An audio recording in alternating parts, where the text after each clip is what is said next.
Na mbere thirikari inyitanire hamwe na ikundi ingĩ cia mũingĩ nĩ rutĩire kũnina mũtugo wa ciana kũrutithio wĩra mũritũ makambuni-inĩ ma cai na kahũa na njĩra ya kũnina maũndũ marĩa maracangĩra mũtugo ũyũ ta ũkĩa umithio mũnini wa arĩmi na kũhe arutwo mweke wa mathomo. Riboti cionanĩtie atĩ bamĩrĩ imwe no cirathiĩ na mbere na kũhinyĩrĩria ciana gũthiĩ mawĩra-inĩ ma mĩgũnda-inĩ nĩguo kũibaibia kĩgĩna kĩrĩa aciari ao marona, ũndũ ũrĩa ũracangĩrwo nĩ aciari kwaga umithio. Anyiti itemi metĩkĩtie atĩ thothaitĩ cia ũrĩmi no cihote kũguna mũrĩmi, na atumia na mbeũ njĩthĩ mangĩnyita itemi no gũteithĩrĩria hanene kũhũrana na ciĩko ici.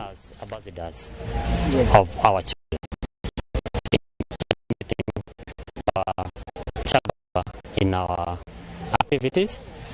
we are going to empower our farmers out there through trainings, taking them through what we have been learning from this area, so that in our value chains we can do as much as possible to eliminate this issue. In Kenya,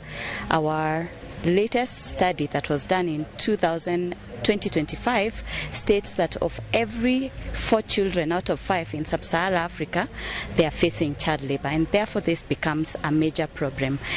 The value chains that we are talking about, tea and coffee, are very critical value chains for our country,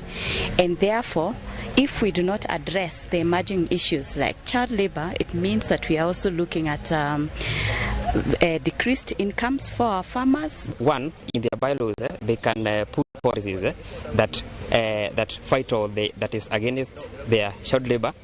and also the members or the board members, they should also be in the first place in fighting child labor.